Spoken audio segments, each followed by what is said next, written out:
Hello, it's Tian and welcome to our exploration of Synastry.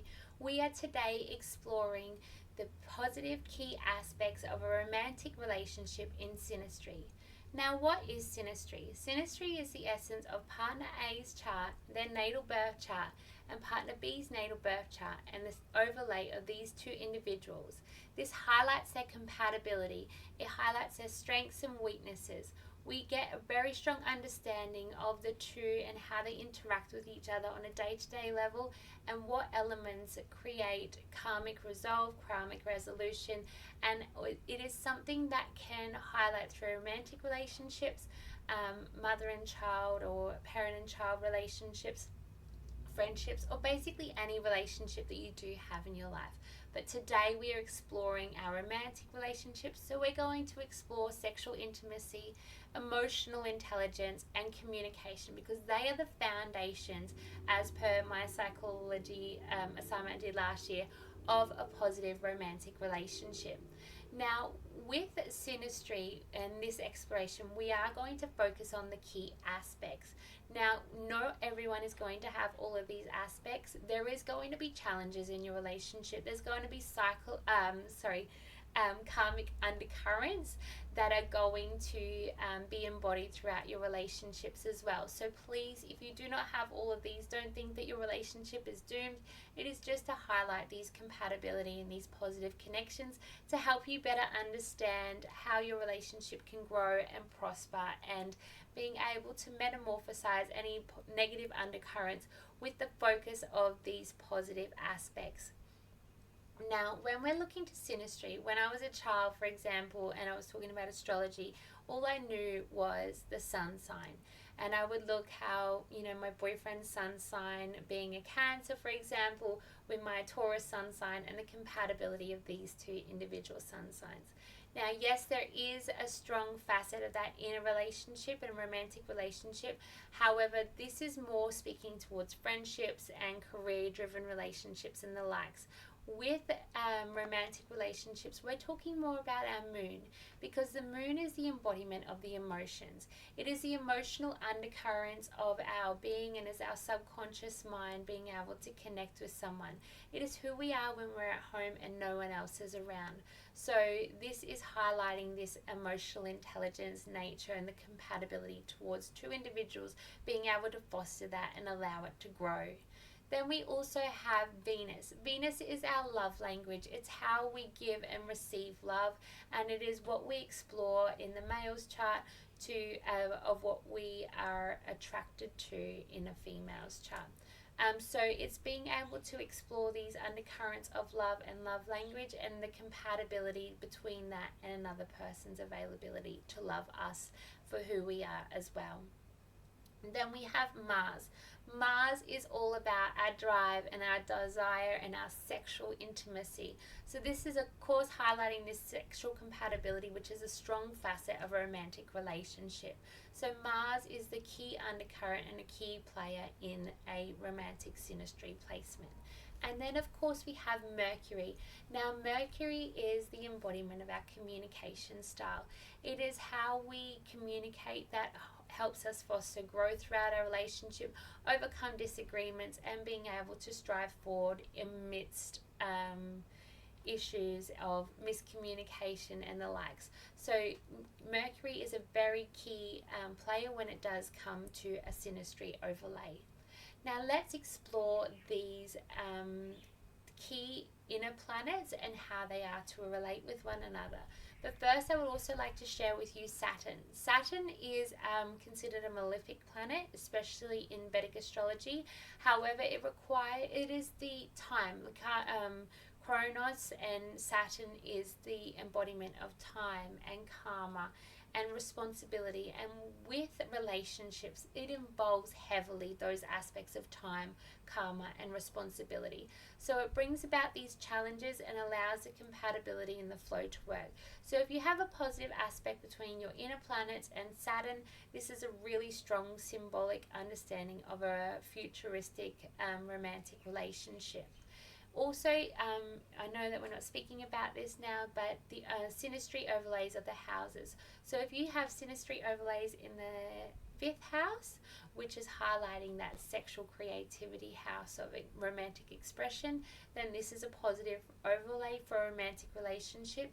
It may not progress to the seventh house, however, because that seventh house overlay is the embodiment of what we are seeking in our romantic partner. It is the opposite of what we believe ourselves are, and as we all say, opposites attract. So if someone's personal planets fall in, or Saturn falls in your seventh house, this is a very strong sign of a romantic relationship that will prosper. And then outside of that, we also have the 11th house overlay. The 11th house overlay is all about our friendships and the humanitarian projects that we pursue and how we connect with the outside world. And connecting with the outside world might not seem like it's very much essential when it comes to a romantic relationship. However, it really is. If you're going to have children and go out into the real world and actually spend time apart, it's how the world sees you as a partnership and how you play out within each other's charts as to how you show up within the world as a couple together as well. So it is very important overlay, but of course that seventh house and that descendant conjunction is very much a strong facet of a positive romantic relationship. Now, when I am speaking of the aspects themselves, so a conjunction is when there are two planets close to each other within a 10-degree orb, but the closer the better, because that highlights this potency of the aspect itself. So if you do have two planets in the same sign within a 10-degree orb, there is a very strong aspect of a positive growth when it comes to the positive planets. So if you have Mars and Saturn together, these are considered malefic planets, and that is a very harsh aspect to overcome. I do have it personally with my partner, and it is a karmic connection per se. However, as we explore the positive aspects, we can look at those conjunctions between the benefic planets, and this can also include Jupiter as well. Jupiter is the teacher, so if we look to Jupiter with and consider that within our Synastry reading, that is a positive exploration. And in Synastry as well, Jupiter is considered the husband, and it's also considered the wife as well. So in a man's chart, Jupiter is considered the wife. So if you have Jupiter conjunct the moon, for example, just like me and my partner do, this is a very strong aspect for a positive relationship that will stand the test of time, because there is this teacher and this learner, and there's this strong emotional connection between this longevity aspect that Jupiter does offer as well. Now, when it comes to trines, if I speak towards trines, this is a positive aspect. This means that there is two planets that are in the same element. And elemental compatibility is very strong in Synastry. We have, if you look at Tarot, you look at the Cups and also the Pentacles. These are the earth and the water elements, symbiosis and symbiotically connecting with each other. And then we also have the wands and the swords. There is this compatibility between the air and the fire, because they're always moving, they're always on the go. There is some element to them that is consistent and productive, and that highlights his symbiosis through the elemental compounds. And that actually speaks to the sextile, whereas the trine is more about, say, if my Venus is in Aries and someone else's Venus is in, say, Sagittarius, or their Mars is in Leo. This is a positive trine between the elements of fire, and this is enabling a very strong compatibility. It's as if they speak their own language, and there is this undercurrent of a positive dialogue. It's as if they go after what they want in the same way as you can imagine fire can. Or if you look towards the water signs, then of course you've got Cancer, Scorpio and Pisces. If you look towards the earth signs, you've got Capricorn, Taurus and Virgo, and of course we've got the air signs. So if you've got, say, Mercury in Gemini and someone's got their Venus, Mars and Moon, say, in Libra or in oh my goodness, Aquarius, then this is going to be able to highlight this elemental compatibility within the relationship. But as we explore these strong aspects, I urge you to have a look at your own chart, explore the overlay and how it does address for you and your partner or your prospective partner as well. So the sun and the moon is the first conjunction, one of the first aspects. By no way are these in order. These are all just positive aspects that are highlighting a symbiosis within a relationship. But the sun and the moon is a very strong compatibility when they're conjunct one another, which again means that they're in the same sign within a 10-degree orb. And of course, the closer that it is, the better it is for the relationship, the more potent it is. But there is this strong facet of feeling at home with one another when you have the sun and the moon together. The sun, again, is our egoic self. It is our outwardly self. It is our conscious mind. It is how we pursue and how we show up in the world. And when we have the moon, which is our subconscious mind, our emotional self and who we are at home, coming together within the home and within the romantic relationship, it's as if they get each other, especially if the woman is the moon sign and the man is the sun sign. This is highlighting this supportive environment for the moon to be seen for who they are, and also for the sun to be able to express themselves outwardly in the world for what it is they choose to embody in this lifetime, being their soul contract of becoming that sun sign. And then we've also got moon conjunct Venus. This is a really positive aspect. It's as if they get each other. There is this emotional language, speaking together with this love language and being able to merge together in this nurturing, loving, empathetic and compassionate way.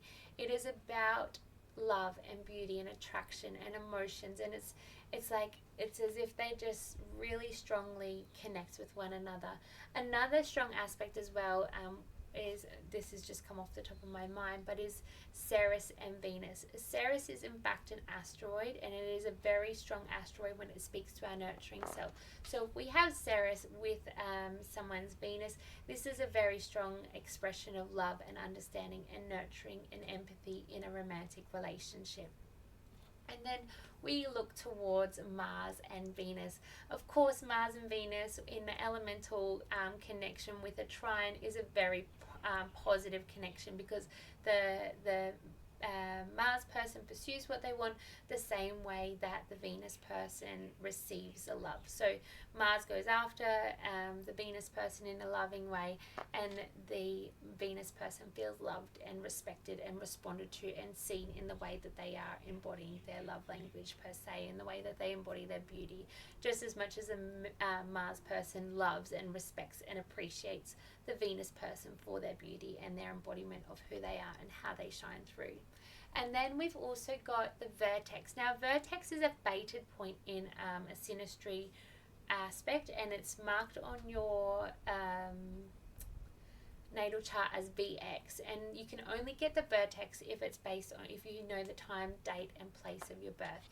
Now, if you don't know this exact information, the vertex will not be accurate, but it is a anti-vertex, which is the opposing sign. If you have aspects of the anti-vertex, which is the opposite of where the vertex actually is, which isn't a point on the chart, but you just obviously calculate at 180 degrees opposite direction, then that would highlight a positive connection. And of course the vertex itself. So if you have, say, even Saturn on the vertex, that highlights this karmic tie and this connection as well, whereby you're able to be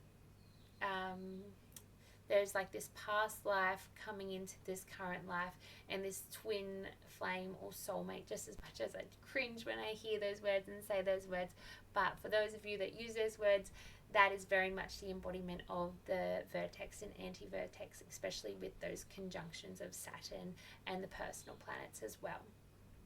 Now, it is also personal planets and the North Node. The North Node is the embodiment of who we are here to be in this lifetime. The North Node is highlighting those facets of ourselves that we are supposed to strive towards, and it's who we want to essentially embody. So if someone's sun, moon, of course their sun as well, but if their moon, Mercury, Venus or Mars is on our North Node, there is this embodiment of they are what we need to become. They have this strong facet and understanding, especially if it's a moon or undercurrent, of what we need to get out of this lifetime.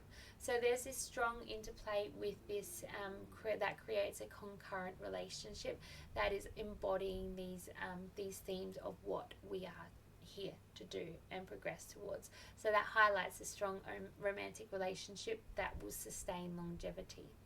Also, speaking of the nodes, the antinodal axis, the reverse nodal axis. So say if you have your north node in Sagittarius and your south node in Gemini, and someone else that comes along and you're romantically interested in them have their north node in Gemini and their south node in Sagittarius. There's this antinodal axis that is occurring here, and or reverse nodal axis that is occurring here, and it's essentially highlighting that there is this karmic bond between you.